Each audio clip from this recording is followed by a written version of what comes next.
দেশের স্বাধীনতার এই 54 বছর অতিবাহিত হলেও পাহাড় কি সমতলের আদিবাসীরা আজও লুণ্ঠন ডাকাতের মতো শিকার হতে হচ্ছে। আদিবাসীদের ভূমি প্রতিনিয়ত কেড়ে নেওয়া হচ্ছে। পাহাড় কি সমতলে আদিবাসীরা কোথাও নিরাপদ নেই। বিল্লাল হোসেনের এই মৃত্যুকে কেন্দ্র করে যে ঘটনা ঘটেছে সেটা নিঃসন্দেহে পরিকল্পিত ঘটনা। পরিকল্পিত ঘটনা না হলে আপনারা যে সূত্রগুলো আছে সেইগুলো আপনারা লক্ষ্য করলে আপনারা বুঝতে পারবেন। আদিবাসীদের জমিতে 1 ফিট কি 1.5 ফিটের মতো খনন করে সেখানে দাফন করে যায়। যদি সেখানে লাশ পচেও যায় বিল্লাল হোসেনের, সেখানে কিন্তু শিয়াল আরো বন্য যে প্রাণী আছে সেগুলো নষ্ট করে দিত, কিন্তু সেটা করা হয়নি। আপনারা অনুমান করতে পারছেন এটা আদিবাসীদের কাজ কিনা আর এটা কুচক্রীদের কাজ কিনা। এটা সরাসরি ইঙ্গিত করে আদিবাসীদের ভূমি কেড়ে নেওয়ার জন্য সেখানে পরিকল্পিতভাবে লুটতরাজ আর হয়রানির শিকার করেছে। আমরা অনেক ব্যথিত এই ঘটনার জন্য। যেখানে আমরা শান্তি সম্প্রীতির কথা বলি, মানবতার কথা বলি, সেখানে কেন আদিবাসীদেরকে বারবার এই ধরনের ন্যাক্কারজনক ঘটনার শিকার হতে হয়?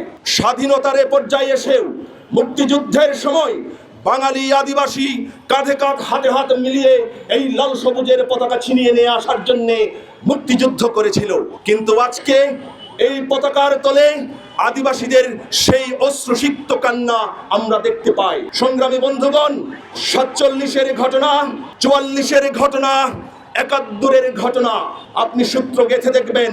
আদিবাসীদেরকে এইভাবেই সুকৌশলে বিতাড়িত করার জন্যে, ভূমি কেড়ে নেওয়ার জন্যে এই ধরনের কার্যক্রম করা হয়েছিল। আমি শুধু এইটুকু বলতে চাই গ্রামবাসীদেরকে, আর সেই সাথে আদিবাসী যে গ্রাম সংলগ্ন গ্রামগুলো আছেন, আপনারা জেগে উঠুন, একসাথে হয়ে প্রতিরোধ করুন। জন্মেছি যখন একদিন মরতে হবে।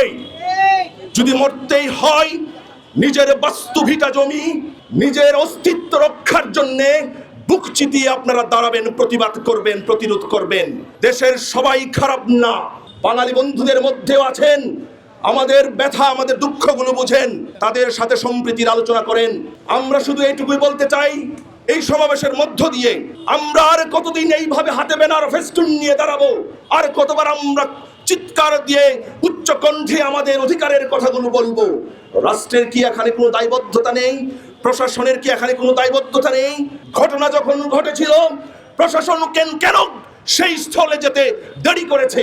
অবশ্যই এখানে প্রশাসনের কোনো যোগসাজস্য ছিল, তা না হলে কেন দেরি করেছে সেখানে যাওয়ার জন্য? তারা এই ধরনের ন্যাক্কারজনক কাজ করেছে।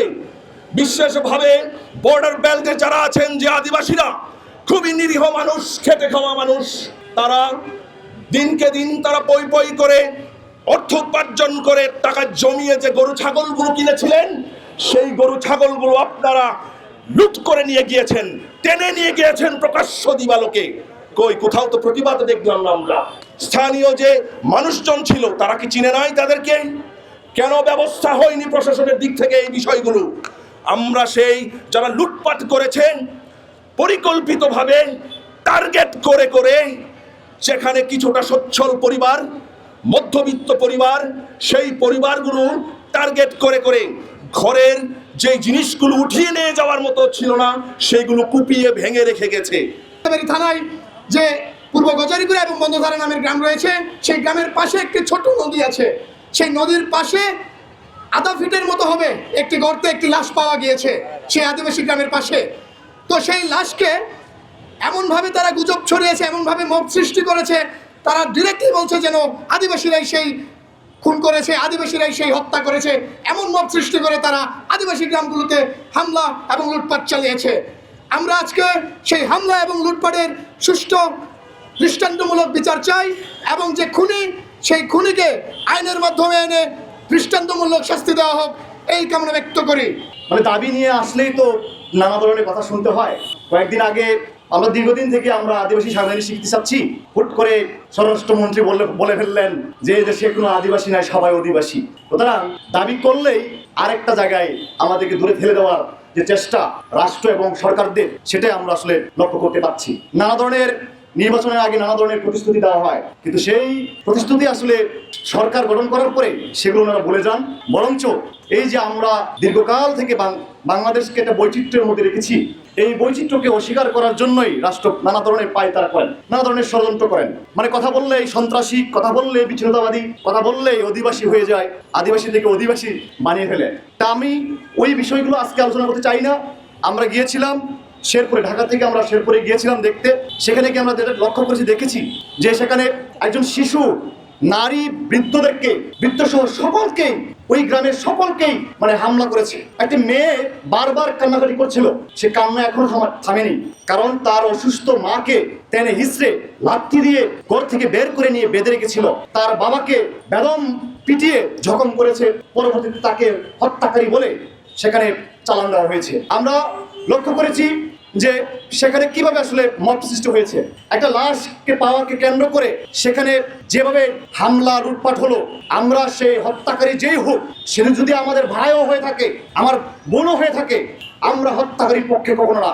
কিন্তু এই যে ঘটনাকে কেন্দ্র করে আপনি তদন্ত করেন নাই এবং আপনি এখন প্রমাণ